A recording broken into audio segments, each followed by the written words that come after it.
Andy B here, still at Christians Against Poverty. We've had Katie on twice, which is fine, and a whole host of other people as well. And we're not done. We've got some more guests yet, and we're here through till 5 o'clock, including Ali, who is in front of me. Hello, Ali. Hello, Andy.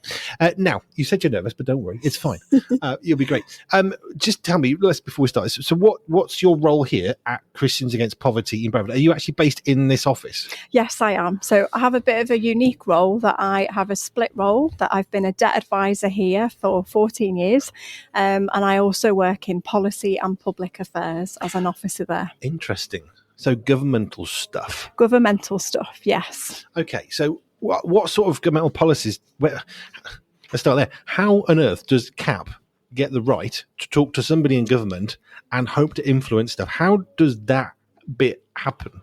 So it's great for me because I have first-hand experience of working with clients for 14 years. Yeah. So I hear all of their stories, I see all of their lives, I put together their financial statements, I give their debt advice, and then I can see the trends that are happening.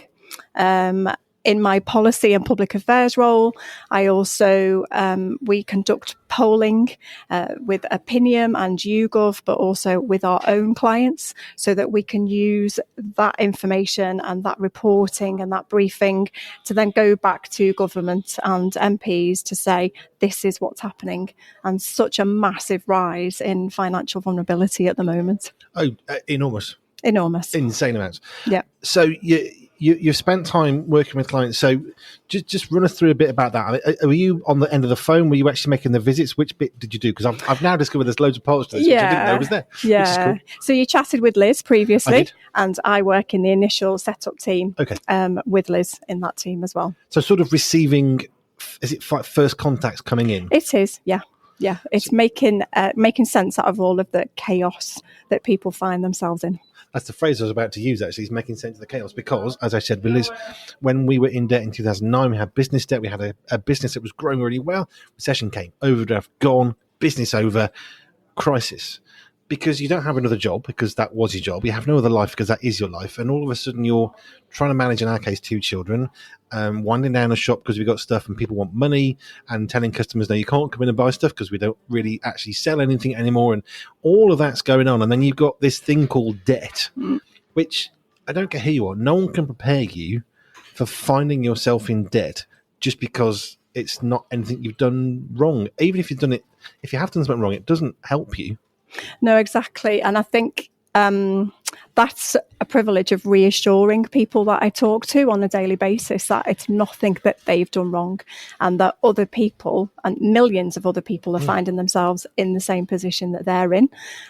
So I'm unique that I get to see this on a daily basis with people that I help, and then I get to report that back and to call for change to government and to MPs and to build those relationships with them. Which thing is, relationships matter, because relationships means you actually have a conversation, and a conversation means you can see some change.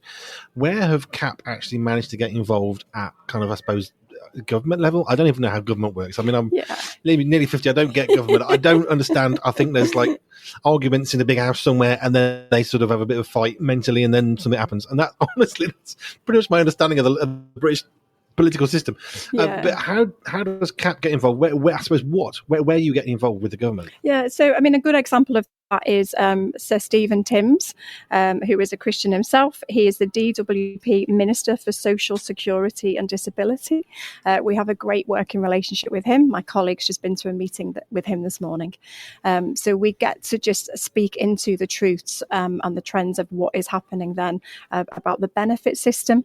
Obviously, we want it to be affordable and manageable for people, for the emergency need that people need at that time when they find themselves out of work, for whatever reason that would be. So we have a great working relationship with him. There's lots and lots of other ministers, Christian or not. We're always encouraging our debt centre staff all over the UK to get involved, to speak, to contact their local MP so that they know what's happening, to go and meet their debt centre and to speak to their clients. Again, it's all livable experience, isn't it, and stories. So that's something else that we do. Yeah. I think the thing that you look at the government and, okay, just take a general election.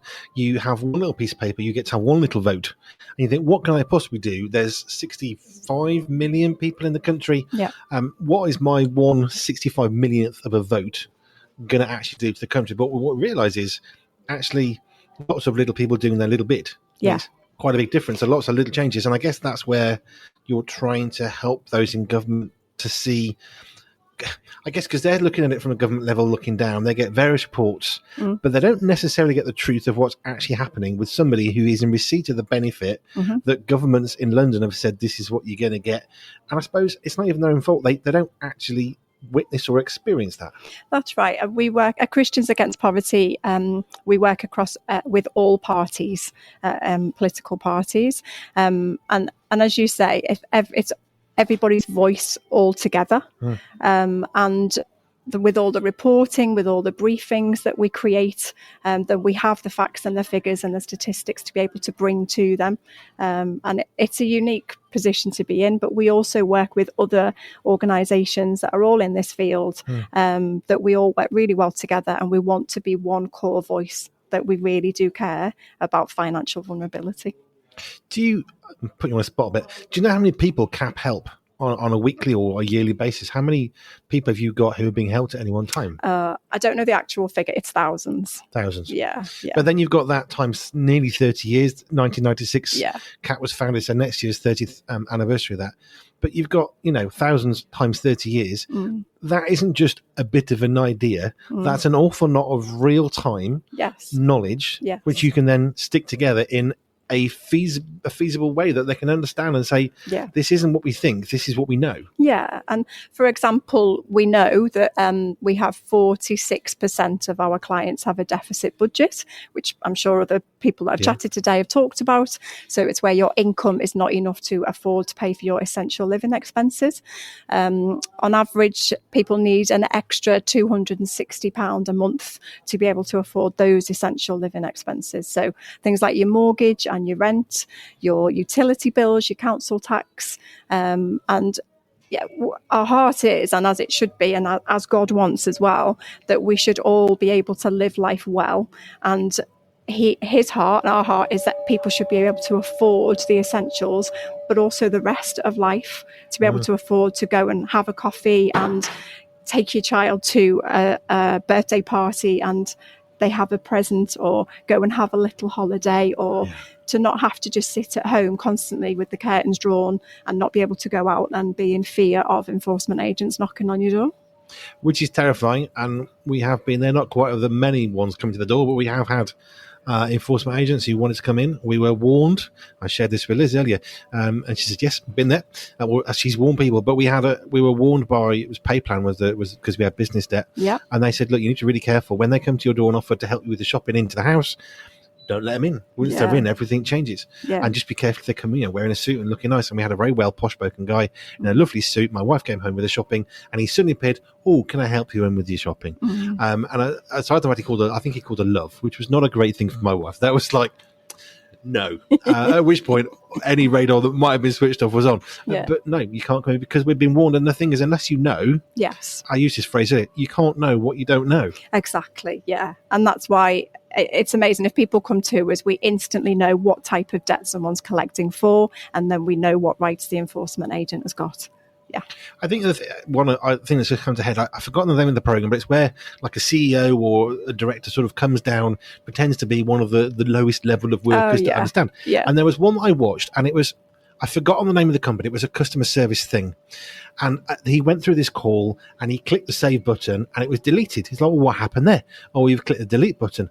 Well, why is the delete button literally next to the save button? We don't know. We keep on asking for it to be changed. Well, what happens now? Well, we've got no record of the conversation.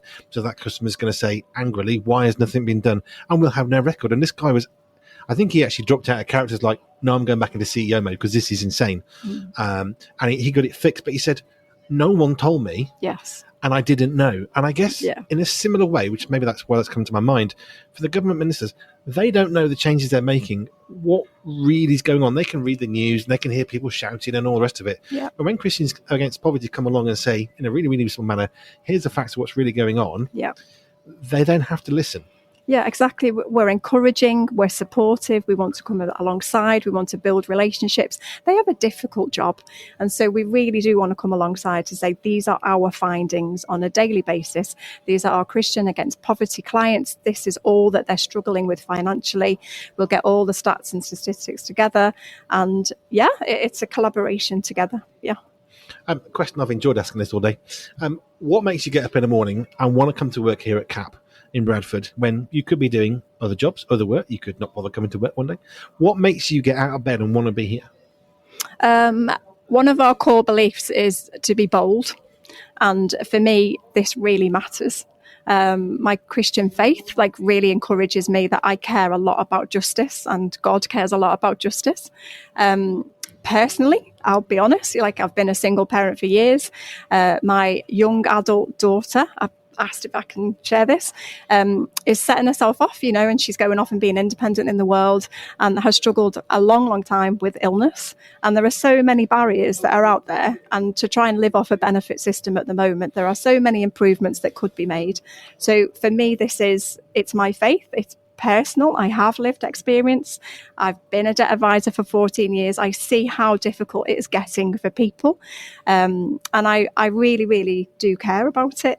And I think it's a verse that we often use at CAP, but we really do care about it, is Proverbs 31, 8-9, is speak up for those who cannot speak for themselves, for the rights of all who are destitute, and speak up and judge fairly, defend the rights of the poor and the needy. I just noticed on your lanyard it's got the word bold. Yeah. Which is, I think, it's so important and compassionate, and it's recognising that debt robs people of, I suppose, the confidence to make decisions about their future because they think they haven't got a future. Yeah. It robs them of their independence or their ability to feel like they have autonomy in decision making in life. And if government ministers don't know that, they don't know what they don't know, and whatever they get told by their advisors, who's telling their advisors, well, it's really good. We've got people like Christians Against Poverty who can go in at a government level and say, look, this is what's really going on at the ground. Yeah. Because if they don't know, we can't scream and shout and say, why they've done that next stupid thing. Well, do they actually know, or are they just making the decision the best they can? Yeah. Like the CEO in that company seeing that the delete and the save was next to each other, fairly quickly that was moved away. Absolutely. So that couldn't be done. Absolutely. But if you don't point it out, they don't know. Yeah, very much so, yeah. Liz, thank you. You've been brilliant. It's you. been really a privilege to meet you and just understand some of what you're doing here, from debt management. I know we spoke to Liz a little bit earlier on, but also at the government level, which I think is so important that we have people who can construct a really good argument for why something needs to change. Yeah. And that's very hard to do when you're shouting at someone because you're upset. Yeah. And that's why we need someone a bit like you, Christian Against Poverty, who can actually create with research from facts. This is what's really going on. Yeah. We need to make a change. Yeah. Which is important. Liz, thank you. The June issue of Pure Media, the magazine, comes out on Friday the 7th of June with a whole host of international writers speaking on life, faith, sports, technology, joy and more from our family to yours. In the June edition, we shine the spotlight on Sherry Seligson, a marine biologist from Florida, and Chris Kerr, who helps us focus and celebrate on dads. Sign up today and enjoy all of this and more at www.puremediathemagazine.com.